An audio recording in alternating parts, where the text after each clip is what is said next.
Hi guys. तो हम लोगों ने बहुत सारी चीज़ें इससे पहले पढ़ ली हैं। आज हम लोग सीधा मुद्दे पे बात करते हैं, सीधा शुरू करते हैं यूकैरियोटिक सेल। सीधा बात करते हैं यूकैरियोटिक सेल के बारे में। इससे पहले आपने बहुत सारी चीज़ें पढ़ ली है, पिछला पार्ट आप जाके देख लीजिएगा। हम आते हैं यूकैरियोटिक सेल। जब हम बात करते हैं क्लास 11th की एनसीईआरटी, तो ये टॉपिक आपको दिया हुआ है 8.5, यानी टॉपिक एनसीईआरटी क्लासीफाई करती है उसके बेसिस पर। अब यहाँ बात समझते हैं सेल की, यूकैरियोटिक सेल की। ठीक है ना, ये मैंने पॉइंट लिख रखा है कहाँ कहाँ एनसीईआरटी में है। ठीक, क्लास 9th वाले बच्चे भी इसको पढ़ रहे हैं और जो है पढ़ भी सकते हैं, और भी क्लास वाले सारी चीज़ें पूरी डिटेल में इसके अंदर है ना, आपका नुकसान नहीं होगा। देखो, कोई भी सेल होती है, खास तौर से हम यूकैरियोटिक सेल की बात करते हैं। मैंने बताया था प्रोकैरियोटिक की बात अब हम नहीं करेंगे। दो चीज़ आती है, एक बाउंड्री आती है, और बाउंड्री में हमने देखा था सेल वॉल, जो कि प्लांट के अंदर, फंजाई के अंदर, बैक्टीरिया के अंदर, इन तीन लोगों के अंदर सेल वॉल प्रेजेंट होगी। सेल मेम्ब्रेन यूनिवर्सल होती है। यूनिवर्सल का मतलब ये होता है ये सब के अंदर प्रेजेंट होगी। कोई भी हो, कोई भी सेल हो, लिविंग हो यानी प्लांट की सेल हो या एनिमल सेल हो, सबके अंदर क्या प्रेजेंट होगा, सेल मेम्ब्रेन प्रेजेंट होगी। उसका अलग अलग नाम भी हो सकता है, आगे देखेंगे। दूसरा क्या होता है, बाउंड्री के अलावा साइटोप्लाज्म होता है। साइटोप्लाज्म में दो चीज़ होती है, एक साइटोसोल होता है जिसे हम लोग क्या बात करते हैं, लिक्विड पार्ट। बहुत सारे लोग इसे प्रोटोप्लाज्म भी बोलते हैं। दूसरा पार्ट क्या होगा, साइटोप्लाज्म के अंदर सेल ऑर्गेनेल होंगे, और सेल ऑर्गेनेल भी दो टाइप के होंगे। एक मेम्ब्रेन बाउंड होंगे जिनके पास मेम्ब्रेन होगी, और दूसरे क्या होंगे, मेम्ब्रेन लेस होंगे। पहले मेम्ब्रेन लेस को देख लेते हैं, काम तमाम करते हैं। राइबोसोम जो कि मेम्ब्रेन लेस होता है, सेंट्रोसोम या सेंट्रियोल जो कि क्या होता है, मेम्ब्रेन लेस होता है। यहाँ एक तीर लगाना मैं भूल गया, इसको लगा देता हूँ वरना बहुत सारे बच्चे कंप्लेन करेंगे। ये टी है, ये आई। ठीक, तो ये आपका बन गया पूरा। ठीक, अब आते हैं मेम्ब्रेन बाउंड में कौन कौन से लोग होंगे। ER, endoplasmic reticulum, Golgi body, lysosome, vacuole. इन चारों लोगों को मिला के क्या बोला जाता है, एंडो मेम्ब्रेन सिस्टम। ये आगे देखेंगे। माइटोकॉन्ड्रिया, प्लास्टिड, न्यूक्लियस, कंट्रोलर होता है, माइक्रोबॉडीज, ये सारी चीज़ें क्या होती हैं, मेम्ब्रेन बाउंड होती है। लोकोमोटरी स्ट्रक्चर कौन कौन से होते हैं, सीलिया और फ्लैजिला। ये ओवरव्यू एक मैंने आपके सामने रख दिया है। अब हम पढ़ने जा रहे हैं वन बाय वन चीज़ों को, और सबसे पहले हम लोग शुरू करते हैं अपनी सबसे प्यारी और पहली चीज़, सेल वॉल। आइए फुल डिटेल इसमें कवर करते हैं, कोई भी चीज़ आपकी छोड़ी नहीं जाएगी, कोई भी चीज़ नहीं। तो हम बात करते हैं सबसे पहले सेल वॉल की ना, हर टॉपिक इसके ऊपर पढ़ेंगे। सेल वॉल के ऊपर थोड़ा सा इसको ऊपर कर देता हूँ। चल, सेल वॉल की बात करते हैं वन बाय वन, ठीक है ना। आइए देखते हैं क्या क्या सेल वॉल के अंदर बताया जा सकता है आपको। देखो, पहला सेल वॉल किसके अंदर पाया जाएगा, फाउंड यानी प्रेजेंट इन प्लांट सेल के अंदर। और प्लांट सेल के अंदर कैसा होगा, सेलुलोज का होगा, ये भी बहुत ज़्यादा इंपॉर्टेंट है। फंजाई के अंदर होता है काइटिन का, ये भी क्वेश्चन बहुत बार आ चुका है। बैक्टीरिया के अंदर होगा, आप लोग आगे पढ़ेंगे, पेप्टाइडोग्लाइकेन, ठीक है ना। बट ये काइटिन और सेलुलोज वेरी ज़्यादा इंपॉर्टेंट। और ठीक है, सेल वॉल क्या होता है, आउटर मोस्ट होता है, अभी हम देखेंगे। डेड होता है, बहुत सारे टीचर इसको पढ़ाते हैं कि ये लिविंग होता है, बट ऐसा नहीं है, ये डेड होता है। कोई भी मेटाबॉलिक एक्टिविटी इसके अंदर नहीं होती है। बात समझ में आई, क्योंकि एक क्राइटेरिया होता है, जब आप क्लास 11th की एनसीईआरटी उठाकर देखेंगे, हम किसी चीज़ को लिविंग बोलते हैं, किसी चीज़ को नॉन लिविंग बोलते हैं, उसमें सबसे इंपॉर्टेंट क्राइटेरिया आता है मेटाबॉलिक रिएक्शन का। डेड सेल के अंदर कोई भी मेटाबॉलिक एक्टिविटी नहीं होती है, इसलिए हम इसको क्या बोलते हैं, डेड बोलते हैं, ठीक है ना। जो लोग आपको पढ़ा रहे हैं कि लिविंग होती है, ऐसा नहीं है, गलत है। आइए दूसरा, परमिएबल होती है। परमिएबल का मतलब कोई भी आ जा सकता है। यहाँ मैंने किया all type of molecule can cross sell membrane, कोई भी, यानी सॉल्यूट सॉल्वेंट दोनों पास कर सकते हैं, कोई भी पास कर सकता है, इसलिए मैंने क्या लिखा है, ऑल टाइप। और ऑल टाइप का मतलब क्या होता है, परमिएबल। मैंने शॉर्ट भी डाला है, आप शॉर्ट को भी अच्छे से देख सकते हैं, ठीक है ना। इतनी बात आपको समझ में आ गई। दो बात, पहली बात क्या है कि डेड होती है, कोई मेटाबॉलिक एक्टिविटी नहीं होगी। दूसरा, परमिएबल होती है, कोई भी आ जा सकता है। अब हम प्लांट सेल की बात करते हैं, फंजाई अलग टॉपिक है, बैक्टीरिया अलग टॉपिक है। हम प्लांट की बात करते हैं। प्लांट सेल की तरह cellulose is the main structural, यहाँ मैंने लिखा है इंपॉर्टेंट, मेन स्ट्रक्चरल, मेन का नॉट ओनली, ये बात समझना आप। सिर्फ मैंने ओनली नहीं लिखा, अगर मैं कहता कि ओनली, इसका मतलब गलत हो जाता। नहीं, सेलुलोज एक मेन कंपोनेंट होता है। जैसे एग्जांपल के तौर पे अलगी के अंदर क्या होता है भाई, प्लांट में क्या आते हैं, अलगी, ब्रायोफाइटा, टेरिडोफाइटा, जिम्नोस्पर्म, एंजियोस्पर्म। कोई ये मत कह देना सर ब्लू ग्रीन अलगी नहीं आता, ब्लू ग्रीन अलगी एक बैक्टीरिया होता है, ठीक। ये नॉर्मल दूसरे अलगी की बात कर रहे हैं, रेड अलगी, ब्राउन अलगी, ग्रीन अलगी, इन सब की बात कर रहे हैं। देखो, सेलुलोज सबके अंदर होगा, इसके अंदर भी सेलुलोज है, नीचे वालों के अंदर भी सेलुलोज है। तो सेलुलोज एक मेन कंपोनेंट होता है। क्या होता है, मेन कंपोनेंट होता है। बाकी अदर लोग भी हो सकते हैं, गैलेक्टेन, मैनेंस या कैल्शियम कार्बोनेट। और इसके अंदर इसके अलावा हेमीसेलुलोज, पेक्टिन और प्रोटीन। ये जो मैंने आपके सामने चीज़ें रखी हैं ये बहुत ज़्यादा इंपॉर्टेंट है। खास तो ये देखो मैनैन है, ठीक है ना, हेमीसेलुलोज है, पेक्टिन है, प्रोटीन है, ये जितनी भी चीज़ें लिखी हैं ये बहुत ज़्यादा इंपॉर्टेंट है। इनको आप इग्नोर मत करिएगा, है ना, वरना एग्ज़ाम आपको इग्नोर कर देगा। इनको इग्नोर करने की गलती मत करिएगा। ठीक, ये बात समझ में आ गई। आगे अब हम बात करते हैं, बहुत सारे बच्चे पूछते हैं सर सेलुलोज क्या होता है। पहले देखिए सेलुलोज के बारे में भी जानकारी ले लेते हैं। सेलुलोज होता है is a polymer of glucose. Glucose सब लोग जानते हैं ना, बचपन से ग्लूकोज पढ़ते आए हैं, प्लांट बनाता है। C6H12O6 मैं कैसे याद कराता हूँ बेटा, देखो कार्बन हाइड्रोजन ऑक्सीजन, CHO चो 6 12 6 6 12 6। बहुत सारे बच्चों को ऐसे भी याद होता है 6 12 6। ये कार्बोहाइड्रेट होता है। और कार्बोहाइड्रेट क्या होता है, एक ऑर्गेनिक कंपाउंड जिसके अंदर कार्बन हो, हाइड्रोजन हो, ऑक्सीजन हो। ठीक है, यहाँ बात हो गई। फिर आएगा सर पॉलीमर क्या होता है। हम कहेंगे पॉलीमर वो चीज़ होती है जिसके मल्टीपल से आप कोई चीज़ बना सकते हैं। जैसे एग्जांपल के तौर पे ग्लूकोज की लंबी चेन लगाते हुए चले जाओ, glucose glucose glucose glucose glucose, तो ये क्या बन गया, एक लंबी चेन बन गई। उसे क्या बोला गया हम लोग, मल्टीपल या पॉलीमर। तो उससे क्या बनता है, सेलुलोजिक माइक्रोफाइब्रिल, यानी सेलुलोज बनता है। क्या बनता है, सेलुलोज बनता है। यानी ग्लूकोज की लंबी चेन से क्या बनता है, सेलुलोज बनता है। जैसे आपने तो कभी कॉटन को देखो, कॉटन जो होता है, कॉटन ना, कॉटन को जब आप देखोगे एक जाल होता है, जब आप इसको माइक्रोस्कोप के अंदर देखोगे इस तरीके से क्या होता है, धागा ऐसे जाल बुना होता है। इसे ही बोला जाता है सेलुलोजिक फाइब्रिल। क्या बोला जाता है, सेलुलोजिक फाइब्रिल्स। बात समझ में यहाँ तक। अगली बात करते हैं, देखो साइटोप्लाज्म के अंदर क्या होता है, ग्लूकोज होता है। इसी ग्लूकोज से, ग्लूकोज कहाँ जाता है, बाहर, और कौन लेता है, सेल मेम्ब्रेन। यानी ग्लूकोज से हम लोग क्या बनाते हैं, सेलुलोज। हम लोग का मतलब सेल मेम्ब्रेन। भाई समझ में आई, फिर से समझो। साइटोप्लाज्म के अंदर क्या होता है, ग्लूकोज। वो ग्लूकोज कौन लेता है, सेल मेम्ब्रेन, और उससे क्या बनाता है, सेलुलोज बनाता है। यानी अब सेलुलोज, यहाँ पर एक बात है, बाई सेल मेम्ब्रेन, यानी सेलुलोज बनाता कौन है, सेल मेम्ब्रेन बनाता है, ग्लूकोज नहीं बनाता। बात समझो, सेलुलोज बनाता है। सेलुलोज देखो, फिर से बात समझो, साइटोप्लाज्म के अंदर सेल ग्लूकोज पहले से मौजूद है।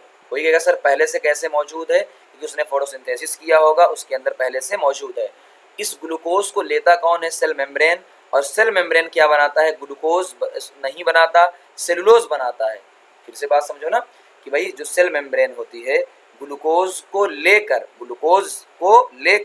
सेलुलोज बनाता है। बात समझ में आई, ठीक। अब इस तरीके से सेलुलोज को बना बनाकर एक जाल फैला देता है। देखो ये सेल मेम्ब्रेन है, इस ग्लूकोज का एक पूरा जाल बना दिया। आपको दिख रहा होगा ये पूरा जाल, मैंने इसको हाईलाइट कर दे रहा हूँ। ये पूरा जाल आपको दिख रहा होगा, ये पूरा जाल आपको दिख रहा होगा, ये पूरा जाल आपको दिख रहा होगा। ये देख लो, ये पूरा, ये जो भी जाल मैं आपके सामने बना रहा हूँ, ये जाल कैसा है, सेलुलोज का पूरा जाल है। ये जाल बन गया। इस जाल के अंदर क्या है, सेलुलोजिक माइक्रोफाइब्रिल है, और इसे ही क्या बोला गया है, skeleton of the cell wall. क्या बोला गया, skeleton of the cell wall इसको बोला गया। अब जो क्या होता है, ये सेल वॉल है। अब ये इसके बीच में क्या है, स्पेस है। इसके बीच में क्या होता है, स्पेस होता है। जाहिर सी बात है, देखो भाई आपको ये जाल है, जाल के बीच में स्पेस दिख रहा होगा ना, जाल के बीच में क्या दिख रहा है, स्पेस आपको दिख रहा होगा। अब स्पेस में मटेरियल भरता है। जाहिर सी बात है भाई, स्पेस है तो क्या भरेगा, मटेरियल। मैट्रिक्स, इसे क्या बोला गया, matrix of the cell wall. यानी क्या है, ये सेलुलोज, ये तो जो माइक्रोफाइब्रिल है वो सेलुलोज की बनी हुई है। ये जो धागा आप देख रहे हैं ये सेलुलोज का है। उसके बीच में जो भी चीज़ें भरी जाती हैं उसे क्या बोला जाता है, मैट्रिक्स बोला जाता है। इसका मतलब ये जो अभी हम ऊपर देख रहे थे, ये सेलुलोज के साथ साथ हेमीसेलुलोज, पेक्टिन, प्रोटीन, ये सारी चीज़ें क्या है, मैट्रिक्स होती है। यानी सेलुलोज के अलावा जो भी सेल वॉल में है वो क्या है, उसका मैट्रिक्स है, जो इसके फाइबर के बीच में भरा होता है। अच्छा एक बात बताओ, जब कोई भी चीज़ भरी जाती है क्या वो पूरे तरीके से कॉम्पैक्ट हो जाएगी, नहीं, कुछ ना कुछ स्पेस परसेंट होगा। भाई कोई भी चीज़ अगर आप भर रहे हो तो क्या होगा, 100% तो भर नहीं दोगे, तो उसके यानी कम्पैक्ट होगा नहीं, तो छोटे छोटे पोर परसेंट होंगे। अब देखो यही जो पोर हैं, इन्हीं वजह से सेल वॉल क्या होती है, परमिएबल होती है। क्या आपको बात समझ में आई, फिर से एक बार बता देता हूँ। हमने क्या पढ़ा, जो सेल वॉल होती है वो कैसी होती है, डेड होती है। और दूसरा हमने क्या पढ़ा कि वो परमिएबल होती है, सबको आने जाने देती है। सेल वॉल बनती किससे है, सेलुलोज मेन कंपोनेंट होता है। सेलुलोज कैसे बनता है, ग्लूकोज से क्या बनता है, ग्लूकोज की लंबी चेन से सेलुलोज बनता है। और सेलुलोज बनते बनते बाहर क्या होता है, सेल मेम्ब्रेन उसको बाहर फैलाती जाती है। उसी को क्या बोला जाता है, skeleton of the cell wall. और स्केलेटन जो होता है उसके बीच में स्पेस होता है, और स्पेस में मैट्रिक्स भर जाता है। और मैट्रिक्स किस चीज़ का होता है, जो सेलुलोज के अलावा कंपोनेंट होते हैं। मैट्रिक्स पूरे तरीके से नहीं भर पाता, तो छोटे छोटे पोर प्रेजेंट होते हैं और उसी की वजह से क्या होती है, पूरी परमिएबल। क्या आपको पूरी बात समझ में आ गई? अगर आज के बाद आपसे कोई पूछे परमिएबल कैसे होगा, क्या आप बता ले जाएंगे? हाँ। अब आते हैं अगली चीज़, type of the cell wall, कि सेल वॉल का टाइप कैसा होता है, यानी वो कितने लेयर की होती है। अब बात को मेरी समझिए, ये है आपका सेल मेम्ब्रेन, ये बाहर वाली मैंने कहा प्राइमरी सेल वाली, से क्या बोला गया, प्राइमरी, जो कि फर्स्ट फॉर्म होती है। अब एक बात बताइए, बहुत ध्यान से मेरी बात को सुनिएगा, कि सेल मेम्ब्रेन अपने सबसे पहले अपने चारों तरफ क्या बनाई, प्राइमरी सेल वॉल, एक उसने सेल वॉल बनाया। तो अब कोई पूछेगा अच्छा सेकेंडरी जो सेल वॉल होती है वो अंदर होती है। अब एक क्वेश्चन बच्चों का आएगा कि सर सेकेंडरी सेल वॉल अंदर क्यों होती है? तो आप एक सिंपल सी बात बताओ बच्चों, कि अगर सेल मेम्ब्रेन ही सेल वॉल बनाती है, समझो बात को, सेल मेम्ब्रेन ही अगर सेल वॉल बनाती है, तो जो पहली लेयर है उस लेयर को कहाँ बनाना पड़ेगा, बाद में बनाना पड़ेगा। आप खुद सोचो, एक बात मेरी को समझो, ये मैं हाईलाइट कर रहा हूँ, ये मैंने किया हाईलाइट। अगर ये पहली लेयर होती, खुद समझो, अगर ये पहली लेयर होती, क्या सेल वॉल इसके यानी सेल मेम्ब्रेन इसके बाहर कोई लेयर बना पाती? नहीं बना पाती। आप खुद सोचो, आप कमरे के अंदर पैक हो, क्या आप कमरे के बाहर का कोई काम कर पाओगे? नहीं कर पाओगे। लेकिन आप कमरे के अंदर हो तो कमरे के अंदर वाला काम कर ले जाओगे। तो इस बात को समझो, बहुत सारे बच्चे ये समझ नहीं पाते हैं सर ऐसा कैसे हुआ। तो आप इस बात को अच्छे से बखूबी समझ लो, ठीक है ना, कि ऐसा कैसे हो रहा है। ठीक, एक बार और देख लेता हूँ। ठीक, मैंने कहा आपके सामने कि जो पहली लेयर होती है वो लेयर कैसी होती है, बाहर बनती है। तो जो पहली, मैंने कहा बाहर क्यों बनती है, क्योंकि सेल मेम्ब्रेन को ही सेल वाला बनाना है, तो पहले बाहर बनाएगी फिर अंदर वाली बना लेगी, उल्टा पॉसिबल नहीं है। तो जो प्राइमरी सेल वाल होती है आउटर मोस्ट लेयर होती है, थिन होती है। कैसी होती है? थिन होती है, इलास्टिक नेचर की होती है, ग्रोथ के लिए कैपेबल होती है, ग्रोथ के लिए कैपेबल होती है।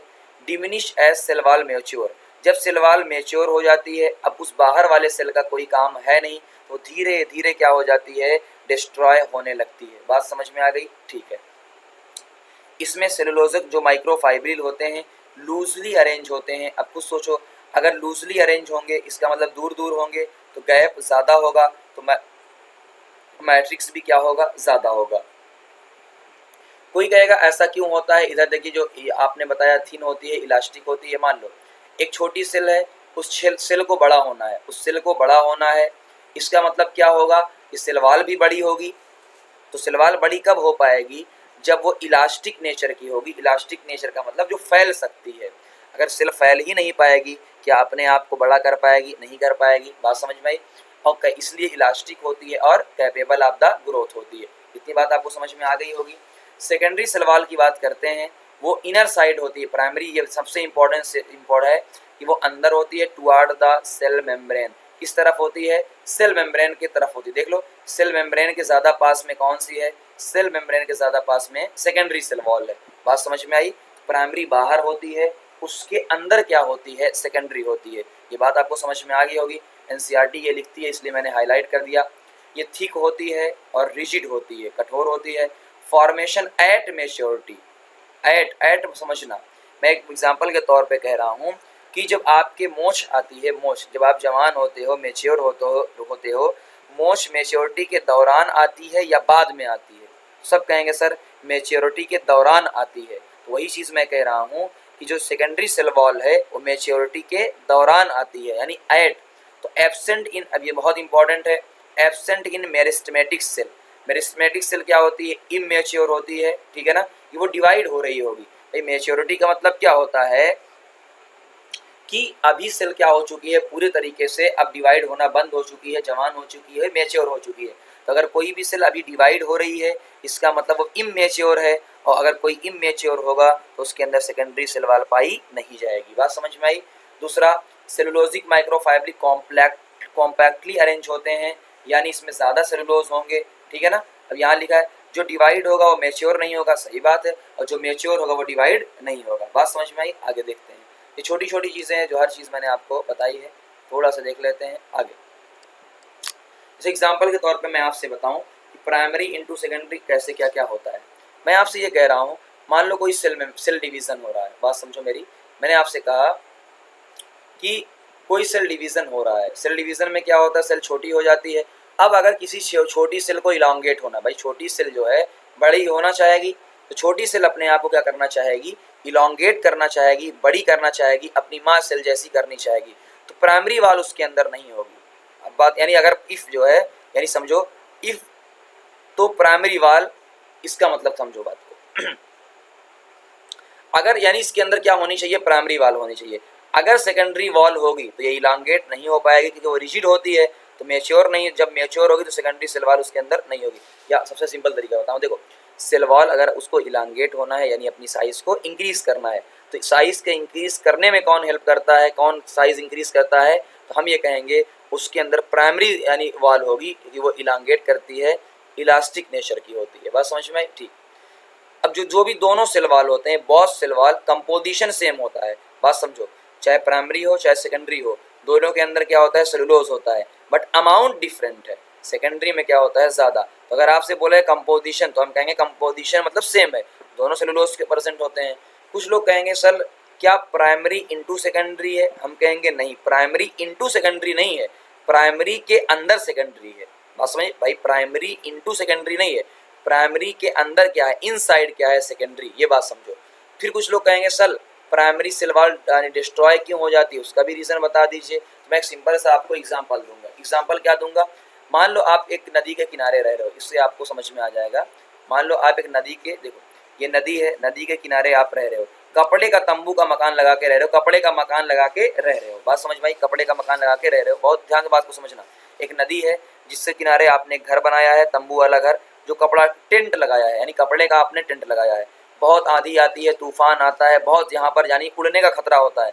अब आपने क्या किया है, आपने अंदर मोटी वाल बना ली, आपने क्या कर लिया, अंदर मोटी वाल बना ली है। अब कुछ सोचो, अगर आपने अंदर मोटी वाल बना ली है, क्या बाहर के जो टेंट है कटे फटे सड़े जले उड़े, या कोई भी फर्क पड़ेगा? नहीं पड़ेगा। इसी तरीके से प्लांट जब अंदर सेल वॉल सेकेंडरी बना लेता है तो बाहर वाले से उसको कोई मतलब नहीं रहता, तो चाहे बर्बाद हो, चाहे जो उसकी केयर ही नहीं होती है, धीरे धीरे वो क्या हो जाती है, डिस्ट्रॉय हो जाती है। तो यहाँ तक आपको बात समझ में आ गई होगी। चलिए अगले लास्ट कुछ पार्ट देख लेते हैं हम लोग। अब आते हैं बात को, यहाँ पर कुछ बातें इंपॉर्टेंट है वो देख लो। ये मान लीजिए आपके पास एक प्लांट की सेल है ए, ये प्लांट सेल क्या है, ए है, ये एक प्लांट सेल क्या है, बी है। अब ये दोनों प्लांट सेल, यानी मैंने फिगर बनाया है आपका ना, देखो दोनों प्लांट सेल, जो जो काम काम की चीज़ें आपको बता रहा हूँ, दोनों जो प्लांट सेल हैं, ठीक है ना, बाहर तो सेल वॉल होती है, देखो ये क्या है, सेल वॉल है। तो दोनों प्लांट सेल जो है बीच में किससे अटैच हैं, इसे बोला गया है मिडिल लैमेला। क्या बोला गया है, मिडिल लैमेला, यानी दोनों सेल वॉल जिस चीज़ से अटैच हैं, एक दूसरे से जुड़े हुए हैं, उसे बोला गया है मिडिल लैमेला। ये किसका परसेंट बना होता है, calcium pectate, compound calcium pectate. Magnesium का भी बना होता है, बट जब भी क्वेश्चन आता है अभी तक कैल्शियम पे आया है। अगर दोनों ऑप्शन आए बहुत तो बहुत लगाएंगे, और दोनों में से एक को चूज करना हो तो कैल्शियम को चूज करेंगे, वेरी इंपॉर्टेंट। कैल्शियम पेक्टेट से बना होता है, यानी सिंपल सी बात है, इसे बोला जाएगा प्लांट की सीमेंट। जहाँ जहाँ सेल कनेक्ट होगी वहाँ वहाँ मिडिल लैमेला प्रेजेंट होगा। जहाँ जहाँ सेल कनेक्ट, देखो यहाँ पर, यहाँ पर, यहाँ पर, यहाँ पर, जहाँ जहाँ सेल कनेक्ट होगी वहाँ वहाँ क्या प्रेजेंट होगा, मिडिल लैमेला प्रेजेंट होगा। इतनी बात समझ में आ गई। दूसरी चीज़, मान लो इस सेल को, मान लो प्लांट की सेल ए है, प्लांट की सेल बी है, ए सेल को बी सेल में कोई चीज़ ट्रांसफ़र करना हो, ए सेल को बी सेल में कोई भी चीज़ ट्रांसफ़र करना हो तो किस तरीके से करेगा? कुछ लोग कहेंगे सर पोर से करेगा, हम कहेंगे ठीक है पोर से करेगा, तो पोर से तो बहुत सारी चीज़ें आ जा सकती हैं, सारी चीज़ें, लेकिन उसको कोई ख़ास चीज़ ट्रांसफ़र करना है तो किससे करता है? देखो जब आप आगे चल के हम लोग पढ़ेंगे एंडोप्लाज्मिक रेटिकुलम, इसके अंदर सिस्टर्नी, वेसाइकल और क्या होता है, ट्यूब्यूल। क्या होता है? ट्यूब्यूल। यानी ये एक एंडोप्लाज्मिक रेटिकुलम है, ये इस सेल का एंडोप्लाज्मिक रेटिकुलम है। दोनों आपस में किससे कनेक्ट हैं? ट्यूब्यूल से कनेक्ट हैं। किससे कनेक्ट हैं? ट्यूब्यूल से आपस में क्या होते हैं? कनेक्ट होते हैं, ट्यूब्यूल से कनेक्ट होते हैं। और इस ट्यूब्यूल क्या बोला गया है? डेस्मोट्यूब्यूल। क्या बोला गया है? डेस्मोट्यूब्यूल। इससे ही क्या होता है? मटेरियल ट्रांसफ़र होता है। फिर मान लो हमें कोई चीज़ ट्रांसफ़र करना है, कोई ख़ास चीज़, और हर चीज़ को ट्रांसफ़र नहीं करना है। यहाँ पर देखो आप, ये जो चीज़ें नज़र आ गई होगी, ये जो मैं हाईलाइट कर रहा हूँ, इस चीज़ को देखना। यानी ये हाईलाइट यहाँ पर मैंने क्या कर दिया, ये सारा प्रोटीन लगा दिया है, यानी यहाँ पर भी मैंने जाम कर दिया है ताकि कोई भी चीज़ एक्स्ट्रा आ जा ना पाए। तो मैं इसको बंद कर देता हूँ ताकि आपको समझ में आ जाए। तो ये आ जा, यानी हमारा जो ट्रांसफ़र होगा हमें वो किससे होगा? इस डेस्मोट्यूब्यूल से होगा। यानी इसे बोला गया ईआर ट्यूब्यूल या डेस्मोट्यूब्यूल। इस पूरे को क्या बोला गया है, प्लाज्मोडेस्मेटा। यानी ये ट्यूब्यूल, ये जो प्रोटीन वाला हमने पार्ट लगाया है, जो भी पार्ट ये लगाया है, उन सारी चीज़ों को मिलाकर क्या बोला गया है, प्लाज्मोडेस्मेटा, पूरे को बोला गया है। यानी अब देखो प्लाज्मोडेस्मेटा इसे क्या बोला गया, साइटोप्लाज्मिक कनेक्शन। भाई जाहिर सी बात है, एक साइटोप्लाज्म इसका, एक साइटोप्लाज्म इसका, क्या दोनों साइटोप्लाज्म आपस में कनेक्ट हैं, तो इसको प्रोटोप्लाज्म भी बोल सकते हैं, ठीक है ना। इसका लिक्विड यानी इसकी चीज़ें और इसकी चीज़ें आपस में क्या है, कनेक्ट हैं, तो आपको साइटोप्लाज्मिक कनेक्शन बोले या प्रोटोप्लाज्मिक कनेक्शन बोले, दो नाइबरिंग सेल का, किसका, दो नाइबरिंग सेल यानी दो पास वाली सेल का कनेक्शन क्या होता है, प्लाज्मोडेस्मेटा होता है। तो दो चीज़ बहुत इंपॉर्टेंट है, एक मिडिल लैमेला, एक प्लाज्मोडेस्मेटा।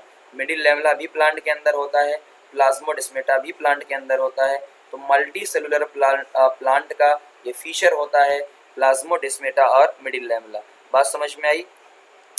अच्छा, ऐसा क्यों हुआ है उसका भी रीज़न मैंने नीचे लिखा है। साइटोप्लाज्म यानी ये ऐसा क्यों हो रहा है, कुछ लोग कहेंगे सर ऐसा करते हैं, आपने यहाँ कोई चीज़ क्यों लगाई है, आपने यहाँ ट्यूब्यूल के थ्रू क्यों पास करवाया है, आप पूरी ही सेल को पास करने देते। तो मैं आपसे कहूँगा बेटा, अगर सेल वॉल ए का जो साइटोप्लाज्म है, सेल वॉल बी का जो साइटोप्लाज्म है, अगर आपस में वो क्या हो जाएगा, मिक्स हो जाएगा, क्या सेल अपना फीचर खत्म कर देगी। जाहिर सी बात है, एक सेल का साइटोप्लाज्म अगर दूसरे सेल के साइटोप्लाज्म के अंदर मिक्स हो जाएगा और साइटोप्लाज्म के अंदर चेंज आ जाएगा तो सेल अपना फीचर खो देगी। इसीलिए हम लोग इससे ट्रांसफ़र करते हैं ट्यूब्यूल से। और उसके अलावा भी जो बचा हुआ स्पेस है, जो मैंने आपको बताया था, ये वाला स्पेस, ये वाला और ये नीचे वाला, ये सारा स्पेस हम प्रोटीन से क्या कर देते हैं, पैक कर देते हैं। तो क्या इतनी बात आपको समझ में आ गई, व्हाट इज़ द प्लाज्मोडेस्मेटा। तो प्लाज्मोडेस्मेटा इस पूरे स्ट्रक्चर को बोलते हैं, और ये सिर्फ जो ट्यूब्यूल जा रही है उसका नाम आप सुनोगे, उससे बोला जाएगा डेस्मोट्यूब्यूल, आपसे बोला जाएगा। इतनी बात आपको समझ में आ गई। अब यहाँ तक बात समझ में आ गई है, तो अब हम आते हैं function of the cell wall पे। यहाँ सेल वॉल का फंक्शन क्या है। पहला, सेल वॉल क्या करता है, शेप प्रोवाइड करता है। क्या प्रोवाइड करता है, function provide the shape. Shape का मतलब क्या होता है कि अगर किसी की सेल वॉल ऐसी होगी गोल, तो उसका शेप भी क्या होगा, गोल। ट्रायंगुलर तो ट्रायंगुलर, रेक्टेंगल तो रेक्टेंगल, और पेंटागन तो पेंटागन। जिस तरीके यानी हेक्सागन, जिस तरीके से सेल वॉल होगी उसी तरीके से क्या होगा, सेल होगी। आगे, provide the protection to cell from mechanical damage. अब mechanical damage outermost part है, डेड है, तो आउटर मोस्ट पार्ट क्या होता है, प्रोटेक्शन करेगा डैमेज से या इन्फेक्शन से, आपको बचाएगा। दूसरा, फॉर्मेशन ऑफ इंटरसेलुलर जंक्शन। पहले आप ये समझ लो इंट्रा क्या होता है। जब हम एक सेल के अंदर की बात करते हैं उसे बोला जाएगा इंट्रा, यानी एक सेल के अंदर। इंटर का मतलब होता है बीच में, ये क्या दो सेल के बीच में एक कनेक्शन देता था, तो हम कहेंगे फॉर्मेशन ऑफ इंटरसेलुलर जंक्शन। हाँ। दूसरा, बैरियर फॉर मैक्रोमॉलिक्यूल, ये भी हमने पहले बात की, मैंने इसको शार्ट भी बनाया है कि मान लो इसका पोर जितना बड़ा है उतने ही बड़े लोग आ सकते हैं, ज़्यादा बड़े लोग नहीं आ सकते। बैरियर फॉर मैक्रोमॉलिक्यूल, सबके लिए नहीं। आपसे बोला जाए क्या सबके लिए बैरियर है, हम कहेंगे नहीं, सबके लिए बैरियर नहीं है, इसके लिए बैरियर है, तो हम कहेंगे ये सिर्फ लार्ज मॉलिक्यूल के लिए बैरियर होती है। स्मॉल पोर है तो बड़े लोग इसमें नहीं आ सकते। तो ये सारी बात किसकी थी, आपके सेल वॉल की। अब आते हैं, उसके बाद हम आएंगे सेल मेम्ब्रेन में नेक्स्ट टॉपिक पे, ठीक है ना। यहाँ तक आप रिवाइज करिए, ठीक है ना। Thank you very much.